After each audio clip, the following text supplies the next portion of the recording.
দর্শক, ভোট গ্রহণের তথ্য জানাতে সিলেট থেকে যুক্ত হচ্ছেন আমাদের সহকর্মী আমিনুল ইসলাম, বগুড়া থেকে সঞ্জু রায় এবং মানিকগঞ্জ থেকে আমাদের সহকর্মী আব্দুল আলিম। আমরা শুরুতেই চলে যাচ্ছি সিলেটে, সেখানে রয়েছেন আমাদের সহকর্মী আমিনুল ইসলাম।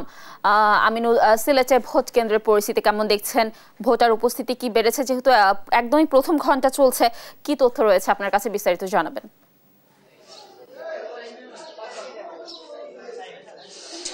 দ্বিতীয় ধাপের নির্বাচনে আসলে সিলেটের সীমান্তবর্তী যে তিনটি উপজেলা রয়েছে, বিশেষ করে কোম্পানিগঞ্জ, গোয়াইনঘাট এবং জৈন্তা উপজেলার কিন্তু নির্বাচন অনুষ্ঠিত হচ্ছে আজকে। এবং গত ধাপের নির্বাচনের পরে কিন্তু এই উপজেলাগুলোতে যারা প্রার্থী ছিলেন তারা কিন্তু পুরো দমে ব্যস্ত সময় পার করছেন। আমরা দেখেছি আজকে কিন্তু ভোট, এবং আজকের ভোটের মাধ্যমে আসলে নির্বাচিত হয়ে আসবেন এখানকার জনপ্রতিনিধি যারা রয়েছেন, যারা বিভিন্ন পদে প্রত্যাশী ছিলেন, তারা কিন্তু আজকেও অনেকটা প্রত্যাশায় বুক বেঁধে আছেন। যারা ভোটার, আপনারা হয়তো দেখতে পাচ্ছেন এই মুহূর্তে যেসব ভোট কেন্দ্র রয়েছে সিলেটের, সেসব ভোট কেন্দ্রগুলোতে মানুষদের উপচে পড়া ভিড়, যেটি আসলে আমরা গেল কয়েক দফার নির্বাচনে এরকম ভোটারদের উপস্থিতি আমরা তেমন লক্ষ্য করতে পারিনি, কিন্তু এই দফায় কিন্তু আমরা দেখতে পাচ্ছি যে ভোটারদের উপস্থিতি সকাল থেকে আসলে ভোট কেন্দ্রগুলোতে সিলেটের প্রত্যেকটি ভোট কেন্দ্রে কিন্তু এরকম ভিড় আমরা লক্ষ্য করতে পারছি। যদিও আসলে নারী ভোটারদের সংখ্যা তুলনামূলক কম, পুরুষ ভোটারদের উপস্থিতি কিন্তু প্রত্যেকটি কেন্দ্রে বেশি রয়েছে।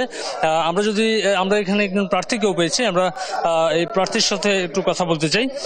একজন প্রার্থী রয়েছেন, আপনি সম্ভবত চেয়ারম্যান প্রার্থী ছিলেন, ঘোড়া প্রতীকের চেয়ারম্যান প্রার্থী কোম্পানিগঞ্জ উপজেলার। আপনার পুরো নামটা একটু যদি বলেন। আবুল মনসুর মোহাম্মদ রশিদ আহমদ। আসলে রশিদ নামে একজন আমরা পেয়েছি, যে আপনি ঘোড়া প্রতীকে ছিলেন। কিরকম এবং আজকের যে ভোটার উপস্থিতি, কি প্রত্যাশা করছেন ফলাফলে? বিসমিল্লাহির রহমানির রহিম। ধন্যবাদ দেশ টিভিকে। আমি প্রত্যাশা করছি আজকে ভোটার উপস্থিতি যেভাবে আছে, এটা গত জাতীয় সংসদ নির্বাচনের রেশিওকেও হার বানাবে। এটা প্রায় 65% কাছে এই নির্বাচনের পার্সেন্টেজ আসবে। কারণ মহিলারা, বয়স্ক পুরুষ মহিলা, এরাও স্বতঃস্ফূর্তভাবে অংশগ্রহণ করছেন। আমি আমার নিজের সেন্টারে ভোট দিয়ে আসলাম। এখন এখানেও যেভাবে ভিড় আছে, মানুষজন যেভাবে রাস্তায় আসতেছেন, ইনশাল্লাহ এখানে খুব ভালো উপস্থিতি আছে।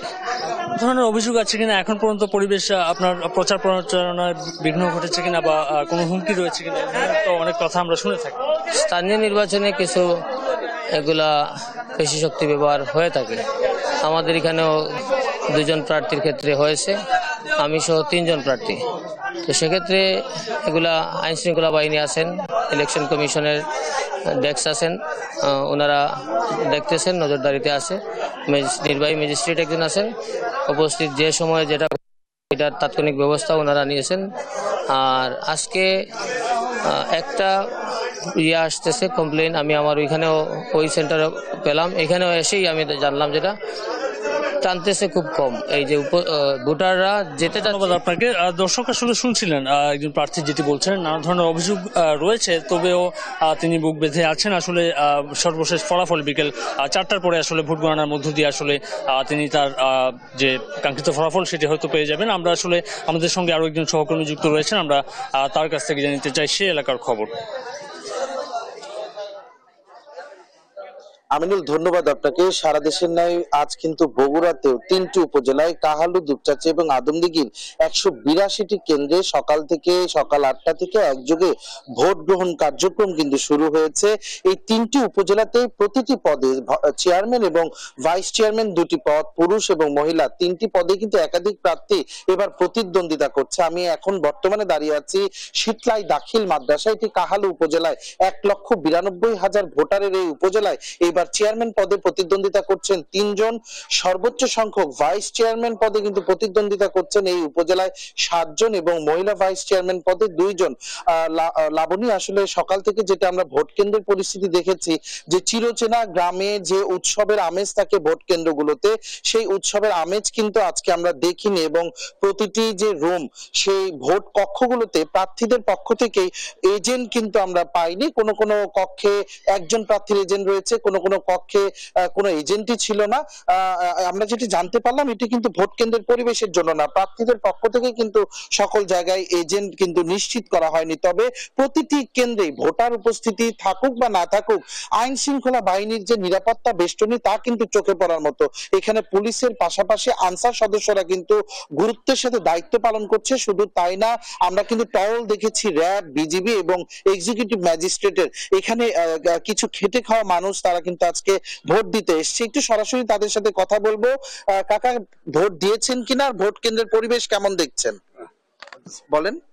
হ্যাঁ, ভোট দিলাম বাবা, খুব সুষ্ঠুভাবে ভোট দিলাম। ভোট কেন্দ্র খুব ভালো, বুঝছেন? হ্যাঁ, বুঝছেন বাবা। আমরা ভোট দিয়েছেন আপনি? ভোট দিয়েছি, শীতলা মাদ্রাসায় ভোট দিয়েছি। ভোটের পরিবেশ খুব ভালো। এখন জনগণ নেই কাজের জন্য, পরিবর্তিত ভোটে লোক আসবে। ভোটাররা ভালো সুস্থভাবে ভোট দিতে, আইন শৃঙ্খলা খুব ভালো। এখানে ভোট দেওয়া সব কোনো অসুবিধা নেই, সবাই ভোট দিচ্ছে। এজেন্ট ব্যাপারে এজেন্ট কোনো প্রার্থী দূরে আছে, এজেন্ট দেয়নি। কারণ এখনকার চেয়ারম্যান প্রার্থী যে কটা আছে সেই কটা প্রার্থী এজেন্ট দিয়েছে। ভাইস চেয়ারম্যান মহিলা তা আমাদের দূরের দিকে এজেন্ট দেয়নি। ধন্যবাদ আপনাকে।